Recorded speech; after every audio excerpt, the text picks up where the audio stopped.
Good morning बच्चों। आज की वीडियो शुरू करने से पहले हम लोग कोविड-19 से संबंधित दिशा निर्देशों को समझ लेंगे। तो कोविड-19 से संबंधित दिशा निर्देश इस प्रकार हैं। मास्क पहनें, एक दूसरे से निश्चित दूरी बनाए रखें तथा अपने हाथों को स्वच्छ रखें। ठीक है, हमें मास्क पहनना है, एक दूसरे से कम 6 फीट की दूरी बनाए रखनी है और अपने हाथों को समय समय पर साबुन पानी या सैनिटाइजर से स्वच्छ रखना है। सही तरीके से मास्क पहने, यानी कि मास्क हम जब भी पहने तो हमारा नाक और मुंह सही तरीके से ढका हुआ हो। आपस में कम से कम 6 फीट की दूरी बनाए रखें। जब भी हम घर से बाहर निकले, किसी से मिले, तो हम इस चीज़ को ध्यान में रखें कि हमारे बीच में आपस में कम से कम कितनी दूरी हो, 6 फीट की दूरी अवश्य हो। अपने हाथों को समय समय पर पानी और साबुन से कम 20 सेकंड तक धोते रहें। हमें क्या करना है कि अपने हाथों को समय समय पर पानी या साबुन से कम 20 सेकंड तक धोते रहना है। और जहाँ पानी या साबुन ना हो वहाँ पे हम क्या करेंगे कि 70% अल्कोहल वाला जो हमारे पास सैनिटाइजर है उससे हम अपने हाथों को समय समय पर स्वच्छ रखें। साथ में याद रखेंगे कि हमें अपने चेहरे को नहीं छूना, विशेषकर आँख, नाक, मुंह को हमें नहीं छूना है तथा किसी अन्य के साथ जो है भोजन तथा पीने की चीज़ें हमें नहीं बांटनी है। ठीक है, तो बच्चों आशा करती हूँ कि ये जो दिशा निर्देश कोविड-19 से संबंधित हैं आप लोग इनका अवश्य पालन करेंगे। आप लोग स्वयं तो इन नियमों का पालन करेंगे ही बच्चों, साथ में दूसरे लोगों को भी इन नियमों का पालन करने के लिए प्रेरित करेंगे। तभी जो है ये कोरोना वायरस या कोविड-19 महामारी से हम लोग बच सकते हैं। ठीक है, तो ध्यान रहे कि आपको इन नियमों का जरूर पालन करना है और दूसरे लोगों को भी इन नियमों का पालन करने के लिए प्रेरित करना है। तो शुरू करते हैं आज की रिवीजन वीडियो। ठीक है बेटा, पिछले वीडियो में भी जो है आप लोगों को सर्वनाम और विशेषण से संबंधित रिवीजन वीडियो मैंने दी थी। ठीक है, आज जो है विशेषण से संबंधित ये वीडियो रिवीजन वीडियो मैं आपको दे रही हूँ। कुछ जो है महत्वपूर्ण बिंदु हैं उनको हम इस वीडियो के अंतर्गत जो है पुनः इनका रिवाइज कर लेंगे। ठीक है, रिवीजन कर लेंगे। ठीक, तो सबसे पहले तो हम देख लेंगे कि विशेषण होता क्या है। संज्ञा या सर्वनाम की विशेषता बताने वाले शब्दों को विशेषण कहते हैं। आपको बता दिया गया था कि संज्ञा और सर्वनाम की विशेषता बताने वाले शब्द क्या कहलाते हैं, विशेषण कहलाते हैं। विशेषण शब्द जिस संज्ञा या सर्वनाम की विशेषता बताते हैं उसे विशेष्य कहते हैं। यहाँ पे देखिए, विशेष्य किसे कहेंगे? विशेषण जिन संज्ञा सर्वनामों की विशेषता बताते हैं, है ना। जैसे हमने कहा राम बुद्धिमान लड़का है, तो राम क्या है? विशेष्य है। बुद्धिमान अगर विशेषण है उसकी विशेषता क्या है राम की? कि वह बुद्धिमान है। ठीक है, तो विशेष्य क्या हो गया हमारे पास? राम। विशेष्य क्या हो गया? राम, क्योंकि राम की विशेषता क्या है?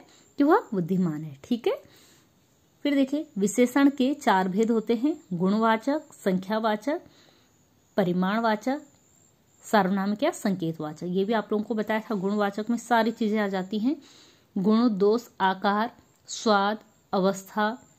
ठीक है, ये सारी चीजें किस में आएंगी? गुणवाचक में। संख्यावाचक में जिनको हम गिन सकते हैं वो संख्यावाचक होती हैं और ये भी 2 प्रकार होता है, निश्चित संख्या और अनिश्चित संख्यावाचक। परिमाणवाचक, जिन संज्ञा सर्वनाम को हम गिन नहीं सकते उनकी हम मापतोल करते हैं और ये भी 2 प्रकार के होते हैं, निश्चित परिमाणवाचक और अनिश्चित परिमाणवाचक। ठीक है, फिर है सार्वनामिक या संकेतवाचक। ये भी आपको बताया था मैंने कि जब जो है संज्ञा से पहले सर्वनाम आता है वाक्य में और वह विशेषण का कार्य करे तो सार्वनामिक या संकेतवाचक विशेषण होता है। ठीक है, अब देखिए विशेषण की कितनी अवस्थाएं होती? 3 अवस्थाएं विशेषण की होती हैं। कितनी अवस्थाएं होती है विशेषण की? 3 अवस्थाएं होती हैं, मूलावस्था, उत्तरावस्था और उत्तमावस्था। ठीक है, मूलावस्था में किसी से तुलना नहीं होती, उत्तरावस्था में 2 व्यक्ति या वस्तुओं के बीच में तुलना होती है और उत्तमावस्था में बहुत सारों में से हमें किसी एक को अच्छा या बुरा चुनना होता है। जो भी है, बहुत सारी चीज़ों में से हमें एक चीज़ को सिलेक्ट करना होता है, वहाँ पे उत्तमावस्था आती है।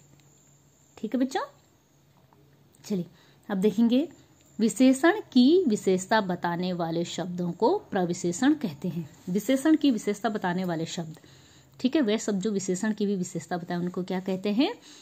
प्रविशेषण। ठीक है, जैसे एक उदाहरण मैं आपको दे दूं कि घोड़ा तेज चलता है। ठीक है, तो तेज शब्द क्या हो गया? विशेषण हो गया, है ना, कि घोड़े की विशेषता क्या? वो तेज चलते हैं। अब हमने कहा कि घोड़ा बहुत तेज चलता है, तो तेज की विशेषता किसने बताई? बहुत ने। तो बहुत शब्द क्या हो गया? प्रविशेषण। ठीक है ना, बहुत शब्द क्या हो गया? प्रविशेषण हो गया। ये आप लोगों को जो है, आपको आपके उसमें जो है पहली वीडियो में मैंने दिखाया था और यहाँ पे भी देख लिया। सोहन बहुत ईमानदार लड़का है, जैसे तो ईमानदार जो है क्या है? विशेषण है। सोहन की विशेषता है कि वो ईमानदार है। बहुत क्या है? ईमानदार शब्द की विशेषता बता रहे, तो ये शब्द क्या है? प्रविशेषण है। ठीक है बच्चों, इतना आप लोग समझ गए हैं। ठीक, अब है विशेषणों की रचना 4 प्रकार से होती है: संज्ञा द्वारा, सर्वनाम द्वारा, क्रिया द्वारा और अवयव द्वारा। ठीक है, तो विशेषणों की जो है रचना कैसे, देखो पहले संज्ञा द्वारा देखिए, एक प्रत्यय जोड़ के, तो जैसे अर्थ था संज्ञा, तो एक प्रत्यय में जुड़ा तो आर्थिक हो गया। नीति एक प्रत्यय जोड़ता है नैतिक। इसी तरह इत, आ, ई, आप अपनी पुस्तक में देखेंगे बहुत सारे इसमें उदाहरण है। ठीक है, ये सारे उदाहरण जो हैं बेटा, ये सारे उदाहरण किसके हैं? संज्ञा से। कहीं पे इल प्रत्यय, कहीं पे या प्रत्यय, जैसे मुंबई संज्ञा था, या प्रत्यय जोड़ा तो मुंबईया, तो ये क्या बन गया बेटा? विशेषण हो गया। ठीक है, मुंबईया, तो ये विशेषण। इसी तरह इम हो गया, मान हो गया। अब देखिए सर्वनाम के, सर्वनाम के क्या है? सर्वनाम से कैसे बनाएंगे? जैसे ठीक है, जो था तो विशेषण कैसा होगा? जैसा। यह था तो ऐसा। क्रिया से कैसे बनेगा? पढ़ना क्रिया है तो विशेषण बनेगा तो कैसा? पढ़ाकू।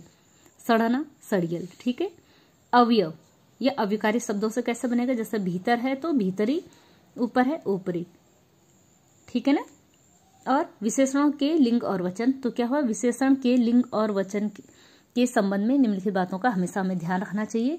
कौन सी? कि जिन विशेषणों के शब्दों के अंत में अ, ई, उ तथा क्या है?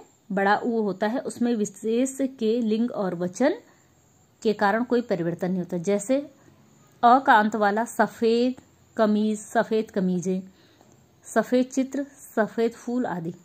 ठीक है ना। तो जिनके अंत में क्या हुआ? अ अंत वाला है, तो क्या होगा? उसमें विशेष के लिंग और वचन में कोई परिवर्तन नहीं होता। ठीक है। ई अंत वाला भारी पत्थर, भारी गठरी, भारी गठरियां, है ना, भारी बोरे। गठरी एक शब्द है, गठरियां अनेक शब्द है, लेकिन भारी शब्द जो है सेम रहा, है ना। इसी तरीके से ऊ वाला तो झगड़ालू स्त्री, झगड़ालू पुरुष, झगड़ालू बच्चे, सबके लिए, स्त्री के लिए, पुरुष के लिए या बहुवचन के लिए, सबके लिए एक ही शब्द है। ठीक है ना बच्चों।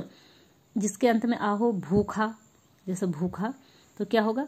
भूखा आदमी, भूखी स्त्री, भूखे बच्चे, भूखा महिला, भूखा पुरुष। ठीक है। मोटा ऐसी मोटा आया तो ठीक है, मोटा लड़का, मोटी लड़की, मोटे बच्चे, जो भी है, मोटा बच्चा, है ना। तो इस तरीके से आप समझ रहे हो कि विशेषण जब हम बनाएंगे तो जिनके अंत में अ, ई, उ होगा उनमें जो है कोई परिवर्तन नहीं होगा। देख लिया आप लोगों ने। ठीक है। अब देखो आपकी पुस्तक में जो है इस तरीके से ये प्रश्न और ये अभ्यास प्रश्न दे रखे हैं।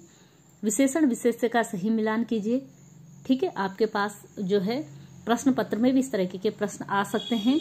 तो एक एग्जाम्पल हम लोग देख लेंगे कि करना क्या होता है ऐसे में। जैसे काला, तो यहाँ से हम ढूंढेंगे कि काला, काला अगर विशेषण है तो क्या आएगा? लड़की, टोपी, कमरा, घोड़ा, चीज, फूल। तो क्या है? काला, तो क्या आ जाएगा इसमें? घोड़ा। छोटी लड़की, लाल टोपी, बड़े कमरे, पीले फूल, घटिया चीज। ठीक है, समझ गए ना आप लोग।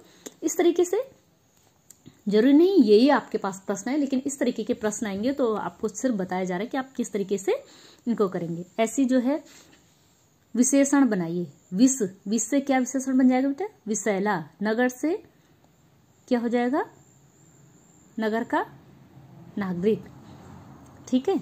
ऐसी राष्ट्र है तो राष्ट्रीय, है ना, साहित्य है तो साहित्यकार, है ना, धन है तो धनी। इसी प्रकार से और भी हैं जिनका आपने बनाना है।